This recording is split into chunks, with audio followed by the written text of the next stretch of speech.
Ladies and gents, welcome back to the channel for what is going to be a fun day. B versus Dimu. Feels like a classic, man. Always an entertaining matchup to see between these two. This week, in a best of 5 in the quarterfinals. Apologies, I do need to update that bracket. That's right, B able to beat Mio Micah 2-0 and get us through to this showdown. It kicks off on Frisian. Japanese in the hands of B. This is like a signature pick for him right now. I think at this point, and let me know who your person is in chat. If you said, who do you associate with Japanese, without even a second thought, I'd say B. No doubt about it. Dimu is in the running for Juji, I'd say. But in this particular game, we've got him picking Jeanne. And that's because Juji will never make it through between these two. They know just how powerful it is. It's way, way too strong to let your opponent ever have. Hence why it has been banned on both sides alongside the Bruce. Give us a Scottish voice. They'll take our freedom, but they'll never take our lands. It's all about rolling the R's, you know? Or you can go a little bit deeper, like, Lord Druid. Anyway, we'll look to go deep in this series. I feel like this is the one this week that I'd expect most to make it to 5 games. Especially with Dimu looking like he feels a bit better, like a bit more like himself, right? Last few weeks, he's looked a bit shaky, and that's because he has been feeling ill in real life. Jeanne is kind of okay here, right? Like, I think Jeanne has been ranking up in terms of the viability, and also on this map, you have got trade to consider. B's pick of Japanese is a little bit weirder. Against Jeanne specifically, I can make sense of it. I think it does work okay. But if this was French, I think you struggle a lot more. It's weird, right? Because it used to be Japan would beat French and Jeanne quite easily because mass knights of Japanese beats mass knights of French. However, whenever you add a defensive map in, which in fairness, Frisian is, the other one would be Lakeside, we were seeing a lot of favorability pivot towards Jeanne and French. I do wonder if we'll try Pro Scouts. In theory, this is a good map for getting away with Pro Scouts. And he did go School of Cavalry instead of going Chamber of Commerce, remember. I like this. I think if you go Chamber of Commerce, as tempting as it is, the reality check is that the Japanese will raid you too fast without Samurai. This way, he could just rush Pro Scouts, hoover all the deer up, pull back to his base, and be safe. I do love this from B, though. This is a classic move. It was said earlier when we watched a game of his on Frisian, give this man water, and he will place a dock. You can pretty easily tell when someone is from England. The English and Irish have pretty identifiable accents. Well, yeah, but my point wasn't that you can't identify if I'm from English, in the English lands. It's that you can't identify the province I'm from. That's the thing that British people have struggled with in the past. My accent is a bit muddied. Because when I was a kid, I heavily mumbled, and then I broke through the mumbling. And then I think over time, it's probably become warped by my interactions with people from other countries. Australians, Americans, even Germans, etc. Like Birmingham, you're not even close to where I'm from. Not even close. Pro Scouts on the way. And yeah, Coca, it's a bit surprising in some ways, but not entirely. Like, B has all the fishing on the ponds. Remember, the docks still cost full price, but because the fishing boats are cheaper, he can afford to spam more to just get the return on investment quicker. And the thing about Shinobi is Shinobi can beat knights. Right? It requires good micro, and it requires a lot of them. But if you are starting to assassinate these bad boys, you can go back and heal. Like, it's not just they have chivalry, they win. You already have a form of chivalry. Outpost is on the way up. B is going to have to tank it to the face here, though. That butter knife is super effective.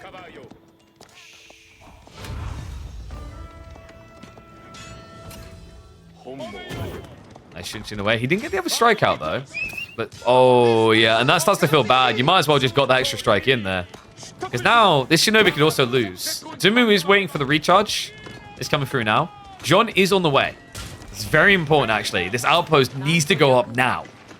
Arguably, even when it does, it's not going to offer up as much protection as B needs.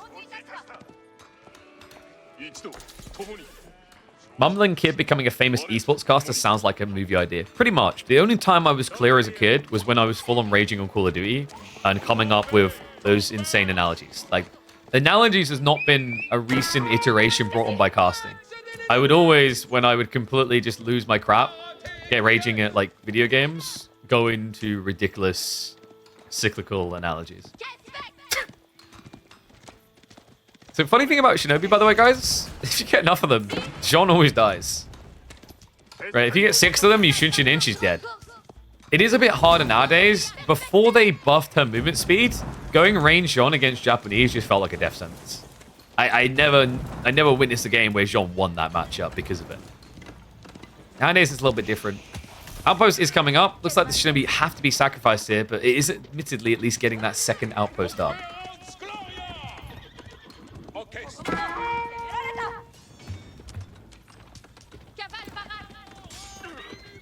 Nice snipe bounce. So it looks like Shinobi are going to be dying.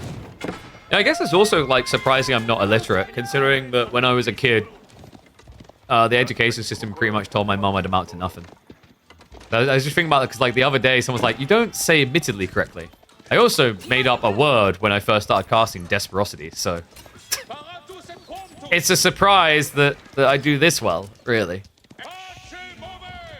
Surprised by how well B's doing as well. I mean, sure, you know, there's been some kills along the way on Shinobi. That's the first worker kill, though. He only got 1. He doesn't really have the firepower to kill these fishing boats either. B could theoretically build into an archer ship. He just needs to age up, though. He's got way too much food now. Not enough gold.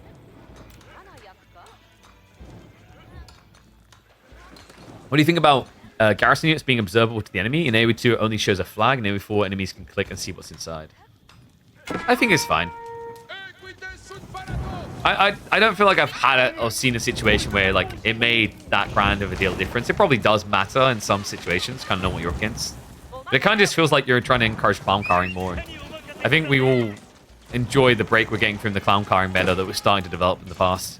Shinobi does have the Shin, but doesn't have the strike. Needed 2 more hits there. Yeah, at this stage, it kind of feels like B should have built an archer ship, right? It would have been better value for money.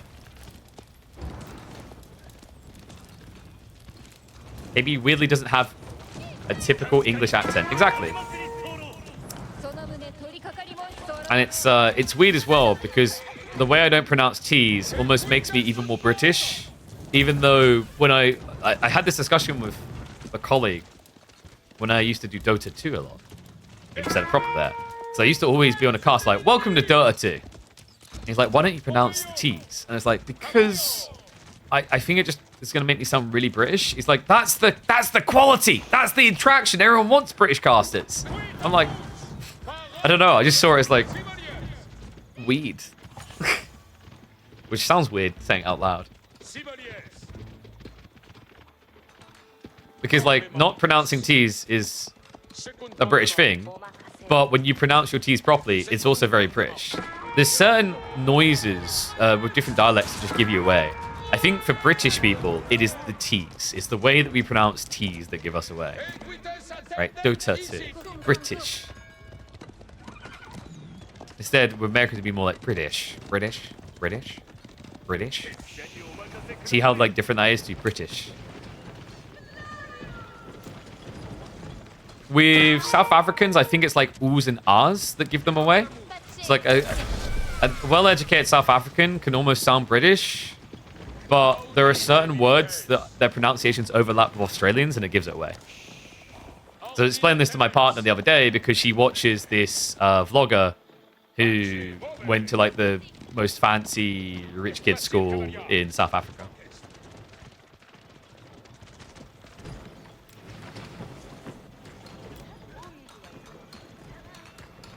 The only way I can describe it is like no matter how hard you try as a South African, you know how Australians have what's it called, like a positive inflection, where that was really good, eh? Right at the end of sentences, there are words that South Africans, I think, can't help but do that with. And we've got 1 or 2 South Africans in chat, so they might be able to help with what I'm explaining here. The African. Yeah. So Royal Institute now coming through. Demu hasn't really got many knights, guys. And B, he did open for Onimusha. Interesting choice considering you're up against range on. You don't sniper like if it was melee. My worry is like, where's Duma's food at now? Right, he went Royal Institute, and he don't see. I tried to say it properly there instead of Institute, and he only has 5 sheep. This is bad. This is really bad. B meanwhile has 16 sheep still because most of his food has been coming off of the ponds. What scares me for Dumu here is all B needs to do is get Kabutoya, which is on the way. Remember, that's what gives you the movement speed, so you can just kite around, avoid, and also dive into any exposed economy. Now, Dumu does have the deer stacks. He got a decent amount of it. What are we... I'm wondering what the count is, though. Okay, actually, no. I'm panic alerting for no reason. He has plenty left. It's so bloody annoying. I kind of want to have it changed so you can clearly see what's near the TC.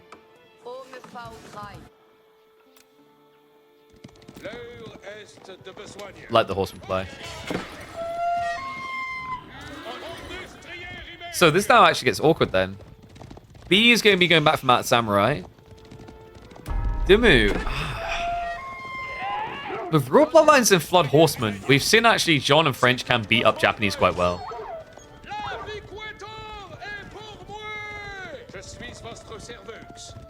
Jeanne's riders would destroy Onimusha. Not as much as you think.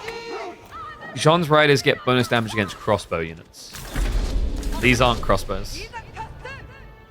Jeanne? Out for a stroll, riddled full of holes. Onimusha find the perfect time in there, so Dimu has to back away. Okay, so this is another key concern, right? His food is safe, but his gold is not. In fact, I'm quite worried because playing Maspero Knights, like 8k gold is not a lot. You're gonna have to come out very far.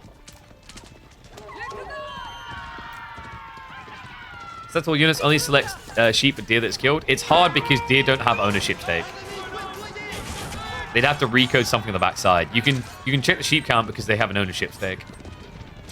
Flash coming in. So I think 2 or 3 Mount Samurai. In fairness though, you could actually just hold in these small choke points. A little bit surprised B doesn't go for it, but I think he's just trying to refresh the Kabutoya and use that instead. He's basically... Wait, okay, this is sick. He's basically fishing the horsemen. Because the horsemen are quicker, right? So they'll always move past, and when they do, wall them down, and then you can fight. It's really well played, and the other thing is, when you're chasing like this, there's no charge. It means that he's going to get the deflective armor again. Sick read by B. Remember, these fights are difficult because they're raw bloodlines. Like, it's meant to be favorable for Dimu. Devange is just getting thinned out. Sniper's going to come in. Jeanne's going to be pushed away. A little bit of an overcommitment by B, though. Does have the Kabutoya now to try and reset. It's a lot of XP. Jeanne should be leveling up soon. He's more Mount Samurai. There it is, level 3 coming in. Tricky now. You can't snipe anymore. We do have the Jeanne's Riders coming out. Makes sense. This makes a lot more sense than champions here, right? But once again, these units, they don't get bonus against crossbows. Against Onimusha because they're not crossbows, rather. They still hit reasonably hard, and they do have an insane amount of ranged armor. And wait, he's actually... Okay, dude, this is nuts. This is such a Ben type thing. And I kind of love it. He's scaling into Jeanne Riders. Not something you really expect to see. But because your opponent has gone lofty into Onimusha, it makes sense. The upside here is you have 8 armor. Make it 9 when Jeanne is in range. Spinning the herd, man. Dimu, I'm liking the cut of his jib here. Companion's equipment also coming in. Makes sense because he's scaling into them further. 2 minutes of ads? Well, there's something you can do about that. Subscribe. Sorry, mate, but can't keep an eye on the ad rotation all the time. Twitch rams them down your throat, I'm afraid.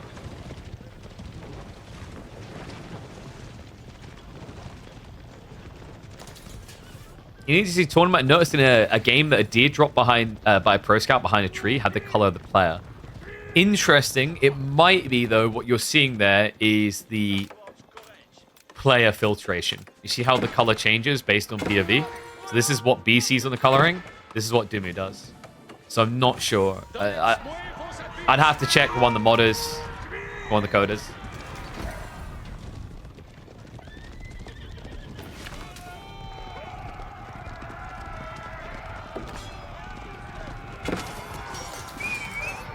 Getting a little bit worried for B right now.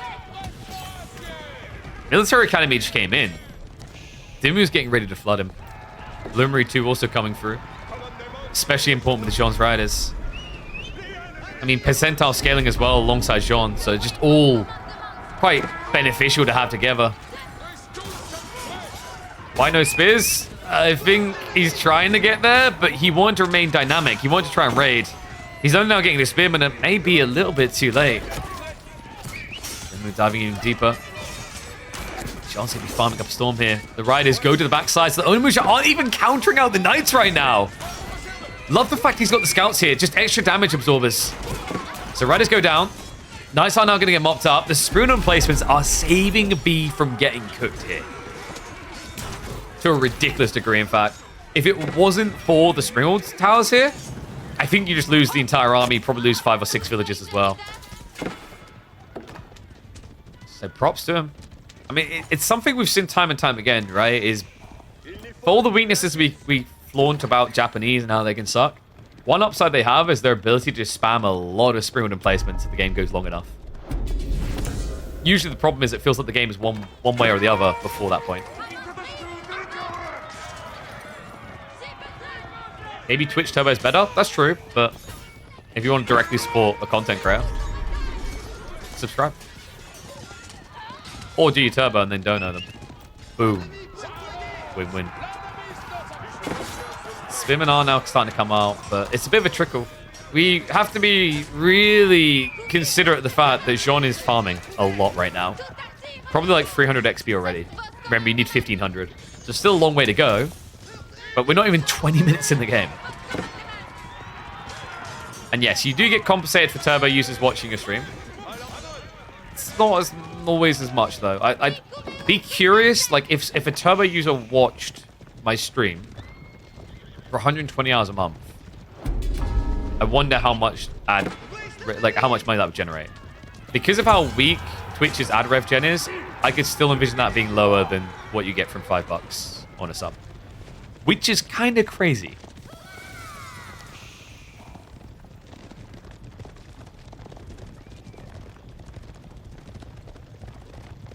Chill pill moment here, but Dimu has insane amount of Jeanne Riders. They're so tanky as well. 9 ranged armor and almost 300 HP, and he finds it. He actually finds him out on the food. I mean, he could have been coming here to get the deer himself. Instead, he comes to reap some souls. The only reason why B even looks like he's still in this game is the fishing. Relics are also helping a lot. But the worker kills, some of these are fishing boats just dying, but some of them raw count of a villager loss. Oh my god.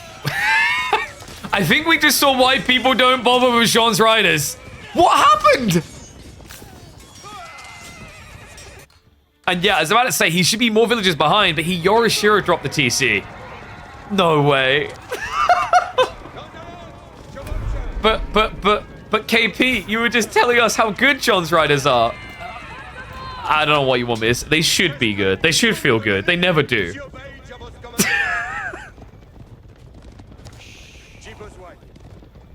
At this point, it's just a more expensive horseman. Because he hasn't countered the spears, right? Reminder, you pay 200 resources for Jeanne's Riders. Keep drop now coming in. Benny Boy needs this. Without this, he has no gold. And unfortunately, he's going to have no gold because he's been seen. The villagers, no! He should be able to rush it up. It's going to cost him, though. Spearmen are following this up, so the Rider's going to struggle. It's definitely enough villagers to complete. But at what cost? 10 plus worker losses there from that dive. A worthwhile investment for B. Just like Ron McDonald with his investment with the Prime Gamer sub. Thank you very much, mate. Appreciate you. Can't expect 15 Riders to beat 17 Spears. I mean, but you can like argue that you'd think it maybe a little bit closer, right? For 200 resources each. Because if I send one French Knight in against 2 Spears, he'll win, right? Or you might just beat him. That's where sometimes the maths of AE4 is a little bit whack. Like, reminder, what you're paying for this Jeanne's Rider is the same as what you pay for a Keshik. Turbo Plus sub, double rev. Big brain.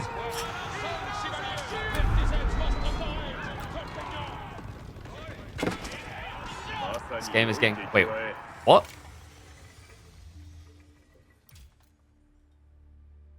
Huh?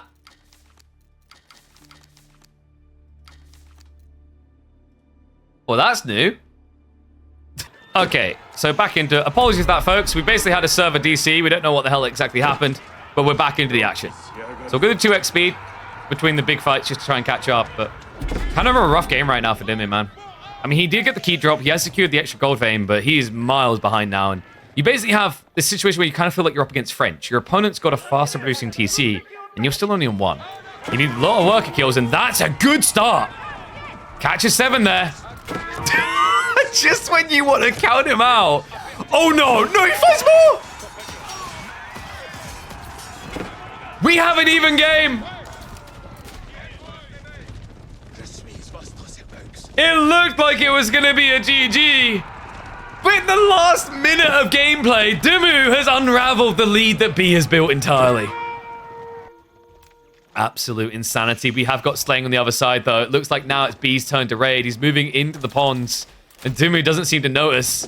He doesn't have any other targets for him to raid onto right now, but it's B's turn. Good fingers, quick reactions, Dimmu. Minimizing the losses.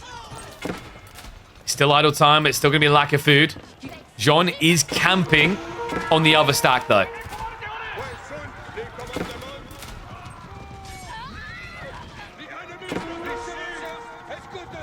B all of a sudden creeping ahead again.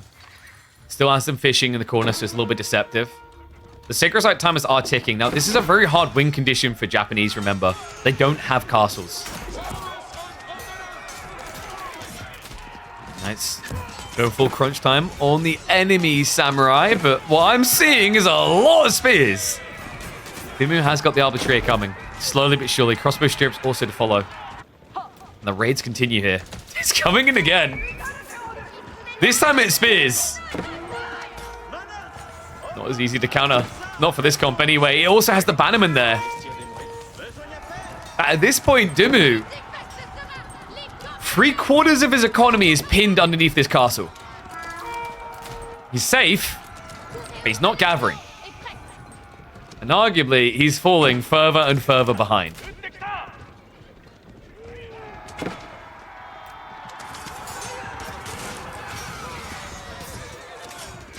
Divine Restoration is going to give him the pump to push through here.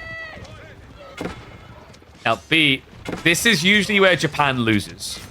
Crossbows. This is the best civ in the game at doing crossbows. Even better than French, actually, because of what Jeanne becomes with the attack speed in level 4.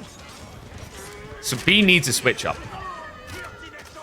You could go on a Bagusha if you had a real economy. He doesn't.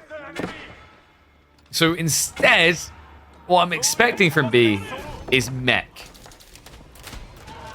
Springalds will feel weird here. It might just have to be mangoes. And she goes in with the trade. The V-Strop makes this very difficult, though. Love the switcheroo. Just go after the villagers.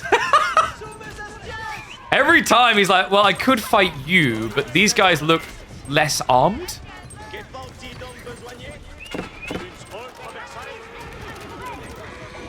Wild game number 1 between these two. We had to reset and find the flow after the disconnect, but I'm glad we did. Because this one is absolutely delivering from both players so far.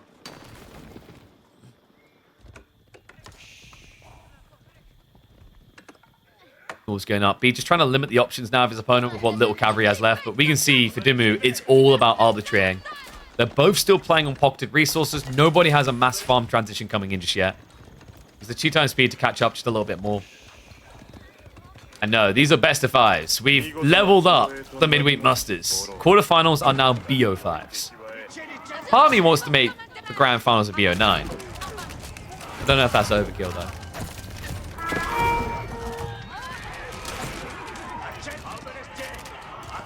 I'm going for the decap here.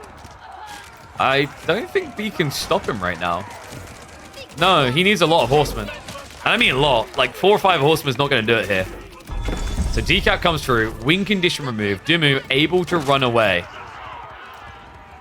Onimusha, of course, can't chase this. And it just happened. It's level 4 Jeanne. Jeanne de Blast. We have the late game in the picture for Dimu. Remember, he went Royal Institute, so he's kind of already in an elite form with these Arbitriers.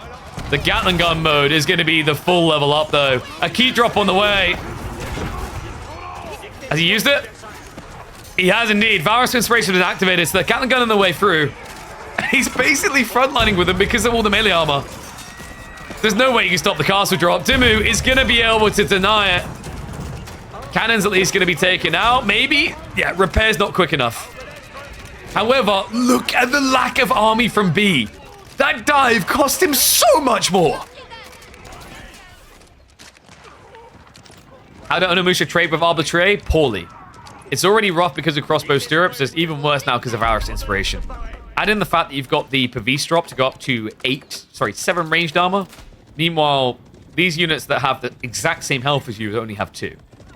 You're never going to win that fight with Onimusha. It's impossible. You also have lower base damage. Yeah, so it just goes from bad to worse to worse. Alright, we're just shy of live, so we're going to take this opportunity to speed up again. Because we've got a calming moment. Both players need to get farms done. Sacred Site win condition doesn't exist for either just yet, right? Ben would need to push further in. Love this. Just going into sniping. The spring shots are going into Jeanne, so doing like no damage at all. We did have some trickled raids, nothing major. Onimusha is still shuffling around the back looking for new targets, but Dimu has pulled that economy home now, right? He's not going wider, he's not taking more risks on the ponds.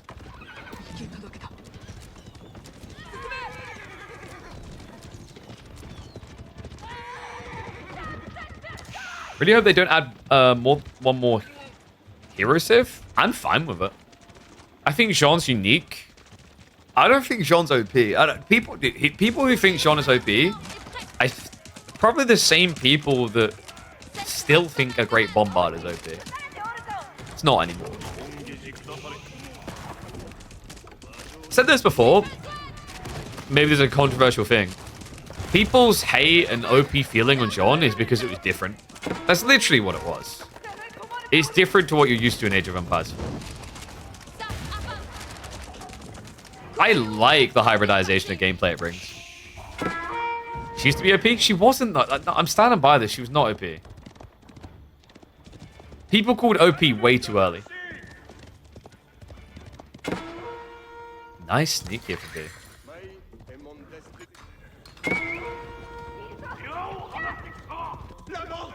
Vlad the Impaler? Yeah, but wouldn't we basically do, like, I don't know, do you try and slot that into HRE?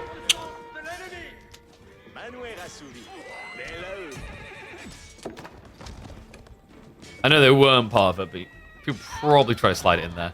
Looks like the raid didn't actually amount to anything there. Good idea from B, at least. But seriously, like, people who call Jeanne OP, they just didn't understand it. No one understood Jeanne entirely in the early days. That's a fact.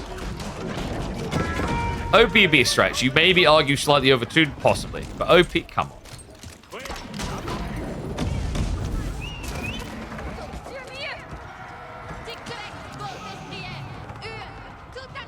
Though free Jeanne was almost single-handedly winning games if she could extend feudal. If. And also, to the point of that, people didn't understand it. Right? Like, can we agree on that? Regardless if you think Jeanne is OP, do you think you understood Jeanne when she first came out?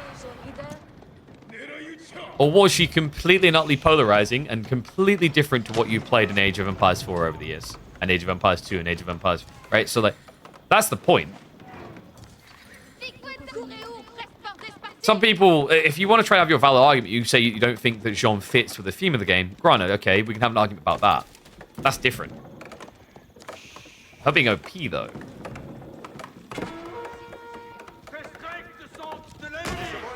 MAA used to be unkillable. What changed?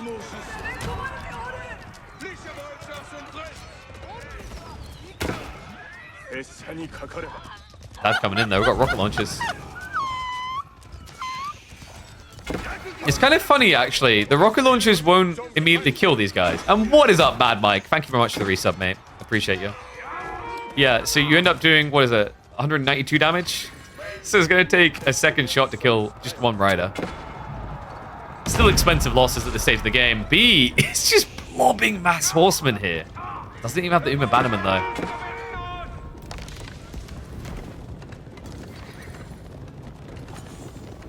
She's not different from AoE 3 heroes? I don't know about that. I played a little bit of AoE 3. I felt like AoE 3 heroes didn't really...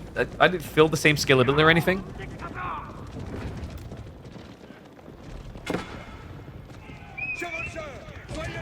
If you think about it, Jeanne is just a more damage-oriented concept of the Khan, right? Like I said, you could maybe argue she was slightly overtuned. I don't think she was outright OP, though. And we actually saw... we literally saw that when it got into tournament play in the early days, right? I still remember that game between... was it Mister and Marine Lord? Where he basically beat Jeanne's Ottomans by just building a single outpost. He completely trivialized the Civ.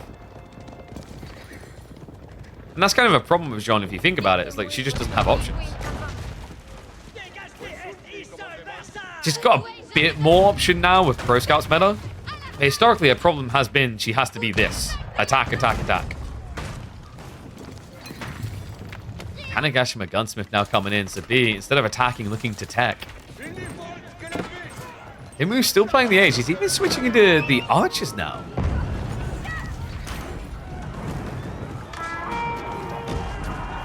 JD introduced power creep. Yeah, like, it's just a different form of power creep. If you think about it, so Jeanne, I would say, was aggressive micro power creep. Whereas a lot of power creep already exists in AoE 4 in the form of economical power creep. If I, as a French player, come in and kill 2 of your villages, I now have a power creep. Right? My economy is going to scale better than yours. You have to do something. If we then just choose to both eco-scale, I can beat you. Right? If we both start mirroring TCs and I build more TCs, boom. And hello. Raid coming in. Dumu's completely away from the base. And this is going nowhere anytime soon. No, Dumu, he went siege. Right? He can't now just rush home. Because right now, B is holding horsemen in reserve while hitting the base. Is this going to be it? I mean, Dumu, it's over a 20 eco lead now for B. And that's only going to get bigger. This is getting ugly. He's not reacting. He's trying to commit to a dive the other way. But that involves going underneath a shogunate castle. Good luck with that. It's his only move left, though, with the amount of villages he's losing here. 30 villager lead. Soon.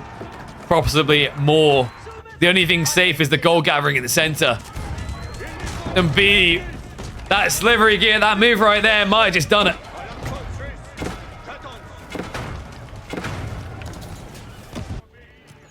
Oh my dear God. There's nothing left of him. Redemption de Bless. So he continues to believe.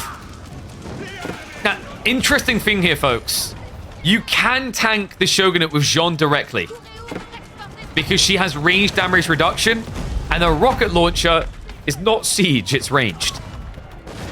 But if B just micros and targets down the arbitrary, you're up Craps Creek without a paddle. We have, however, got the cannons which will outrange the Shogunate.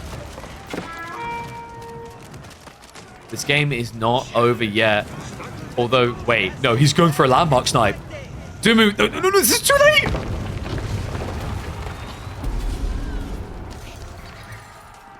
And just like that, he's a 20 villager boy.